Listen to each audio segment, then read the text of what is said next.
বন্ধু বান্ধৱীসকল, মই খৰি চৰি থবৰ কাৰণে কেতিয়াবা মানে এইটো মই আপোনালোকক দেখাই আছোঁ। কেতিয়াবা নাম চাম পাতিলে চব্জি তব্জি বহি কাটিবৰ কাৰণে যিকোনো কাৰণত, কেতিয়াবা ধৰক গৰম দিনত বহিবৰ কাৰণে এইফালে গেৰেজটোৰ লগতে একে হেৰি কৰি পকা পোচ দি ৰুম কেইটামানৰ ব্যৱস্থা কৰাকৈ এনেকৈ পকা পোচ দি থৈছোঁ।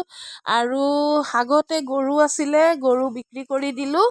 আৰু এই গৰু গোহালিটো এতিয়া এয়া এনেকৈ ভাঙি গৈছে। এইফালে টিং চিংখিনি অকণমান ঠিক কৰিব লাগে। আৰু এইখিনি খৰিখিনি বহুত জমা হৈ আছে। এতিয়া এই ঘৰটো এনেই আছে, এইটো অকণমান ঠিক কৰি মই আপোনালোকক মছৰুম খেতি কৰিবলৈ আৰম্ভ কৰি আছোঁ। কেনেকুৱা হ'ব জনাব। এই ঘৰটো এই বাইকখন আমাৰ প্ৰভুৰ মানে মোৰ হাজবেণ্ডৰ আছিলে। ইয়াত তেওঁৰ স্মৃতি ইয়াত থৈ দিয়া হৈছে। মাজে মাজে কোনোবাই চলায়। বাকী এইটো কথা বাদ দিওঁ। এতিয়া এই ঘৰটো মছৰুম ঘৰৰ কাৰণে কেনেকুৱা হ'ব আপোনালোকে জনাব। আৰু কাইলৈ আহি আছে সুদূৰ গুৱাহাটীৰ পৰা আমাৰ মছৰুম খেতিৰ মেইন ফাৰ্মাৰজন আহি আছে। তেওঁক আনাইছোঁ। তেওঁ ইয়াত 1-1.5 মাহ থাকি মছৰুম প্ৰডাকশ্যন কৰিব। আৰু এই খৰিখিনি দৰকাৰ হ'ব।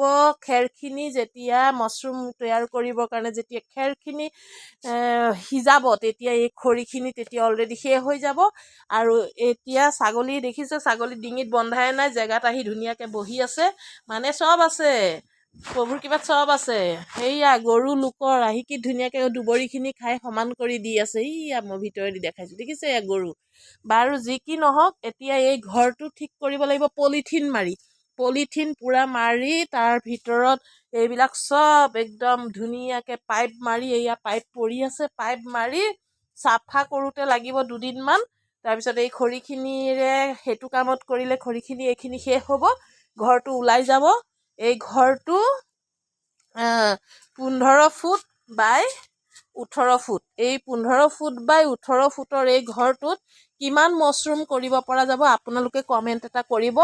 আৰু কাইলৈ আমাৰ যি ফাৰ্মাৰ দুজন আহিব, দুজনৰ ভিতৰত এজন থাকি যাব আৰু এজন তেওঁ আলহী হিচাপে চাবলৈ আহিব, গুচি যাব তেওঁ। বাকী কেনেকুৱা লাগিব এই মছৰুম খেতিটো, এই ঘৰখনত কিমান টোপোলা মছৰুম ইয়াত তৈয়াৰ হ'ব আপোনালোকে কমেণ্ট কৰি জনাব। আৰু মোৰ এই কামটো যদি আপোনালোকে ভাল বুলি ভাবিছে, এটা কমেণ্ট কৰিব। মই যাতে এই কামটো উদ্যমেৰে পাৰ হ'ব পাৰোঁ, আপোনালোকৰ কমেণ্টে মোক বহুতখিনি প্ৰেৰণা দিব। গতিকে বাই, আজিলৈ কেনেকুৱা লাগিল ঘৰটো ঠিক হ'বনে নাই আপোনালোকে জনাব।